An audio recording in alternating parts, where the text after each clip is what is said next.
Welcome to the Craftsmanship Operating Procedures, or COPs. The following presentation topic is on painting an interior 6-panel door.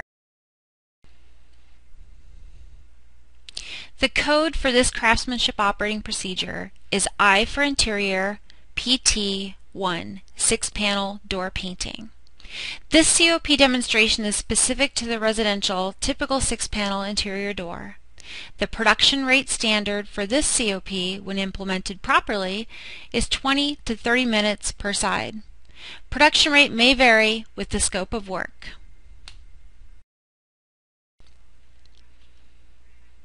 Before we get started, let's discuss what Craftsmanship Operating Procedures are.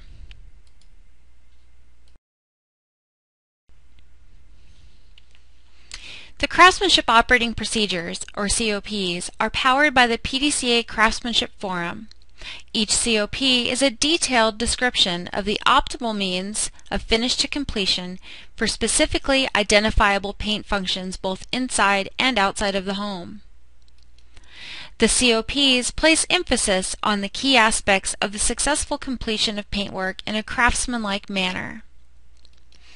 Among the components of each COP are Craftsman means and methods to complete work, materials and supplies, tools and equipment, safety and appearance are identified for each COP, as well as definition of terms where applicable. Linkage to PDCA industry standards and to literary sources for further illustrative and instructional detail are included. Open and closed book tests are also included for each COP to facilitate the implementation process.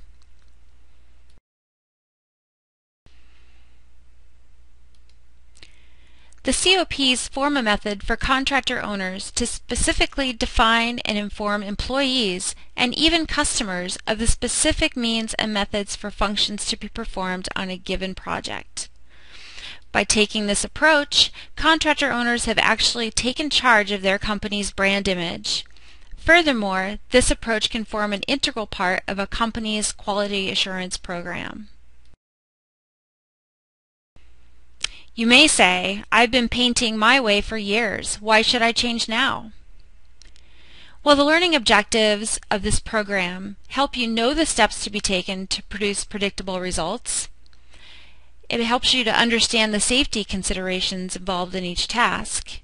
You can review the tools, equipment, and materials needed to accomplish a task, anticipate potential breakdowns, and provide professional techniques for dealing with them. Find a reference to other related publications for further study, and acquire the means to deliver on your promises no matter who is there doing the work. Some things to remember when you are painting in general is to first practice client safety. This is one of the most important things that you can do. Remember to follow all EPA RRP guidelines and any other state guidelines that are attached to it. And remember, if the door is closed, be sure no one can open the door from the opposite side while you are working on it. Post a warning sign on the opposite side or block off the opposite side with equipment. You will need several materials and tools and equipment to complete this job. First, and probably most importantly, is the tack cloths.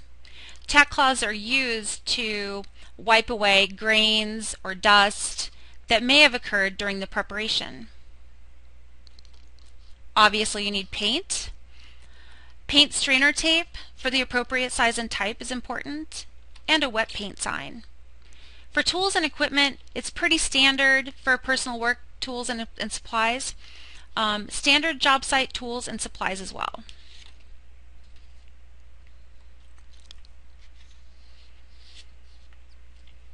Now here's a great tip.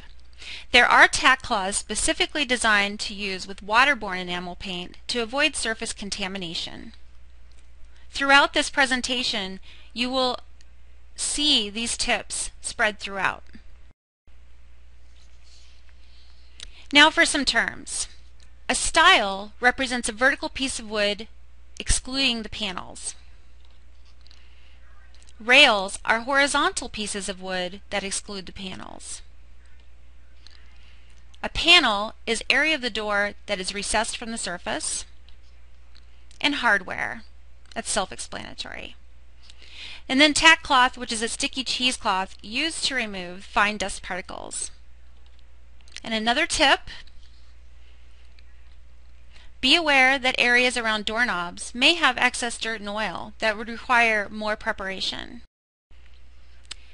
First, check to see that the door is properly primed and prepped. Then, use a compact mirror to see that the top and the bottom of the door is painted or not painted. Tops and bottoms of doors should be painted to slow down expansion and contraction and to meet door manufacturers' warranty requirements. Next, paint top and bottom edges if they have not previously been painted. And another tip, use a rubber door stop to hold the door open if it's not removed before painting. Next, you'll want to paint the hinge or the latch edge, whichever is revealed when the door is open. And another tip, rather than masking door hinges, replace hinges with temporary hinges. Now this is the meat of the program here. At each panel, you want to paint the moldings and the borders first, then the flat panel surface. Apply the paint liberally and then lay off the moldings and borders, followed by the flat portion of the panels. Brush in the direction of the grain and wipe off or feather brush out any excess paint from stiles and rails. And another tip, keep brushes conditioned and clean during usage for optimum efficiency and paint release. Then you'll move on to painting panel 2. You'll want to follow the application procedures that were outlined on the previous slide. And remember, think of each piece of wood as its own section. Catch your drips, runs, and sags in process before the material sets up to avoid dragging. Now let's move on to the other panels. You'll be painting these with the application procedures that were outlined on previous slides, and paint them in order with 3 being first, 4, 5, and then lastly 6.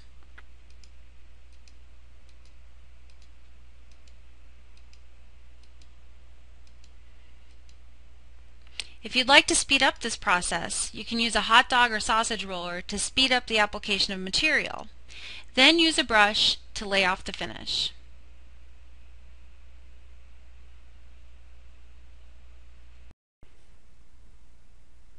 Alright, well, we've covered panels, and now we're going to talk about the stiles and the rails.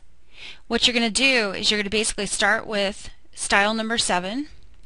You'll move on to rail 8, and then you'll alternate stiles and rails accordingly. Make sure you use the largest brush that will provide for the appropriate cut lines.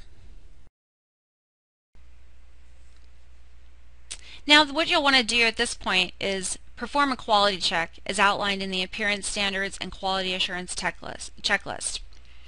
COPs integrate with the PDCA standards with specific instructions on how to achieve the results that are reflected in those standards. The standard that's referenced in this COP is P104, which states that a properly painted service is defined as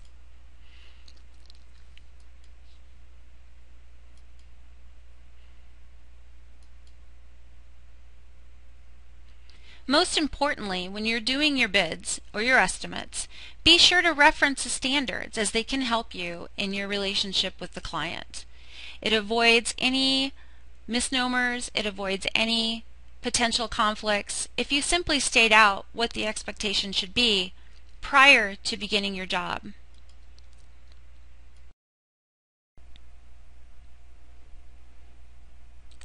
Now, when the door is dry, replace hardware and remove any tape. And another great tip, if the area is too warm or too dry, Paint will dry quickly, making it hard to maintain a wet edge. If possible, increase the humidity, lower the temperature, or close the air ducts to help with this drying process. Along the way, we've pointed out several good tips. These tips have been put together by the Craftsmanship Forum, and they're comprised of many individuals that have many years, sometimes decades, of service to our industry. Here's some more techniques that can help you.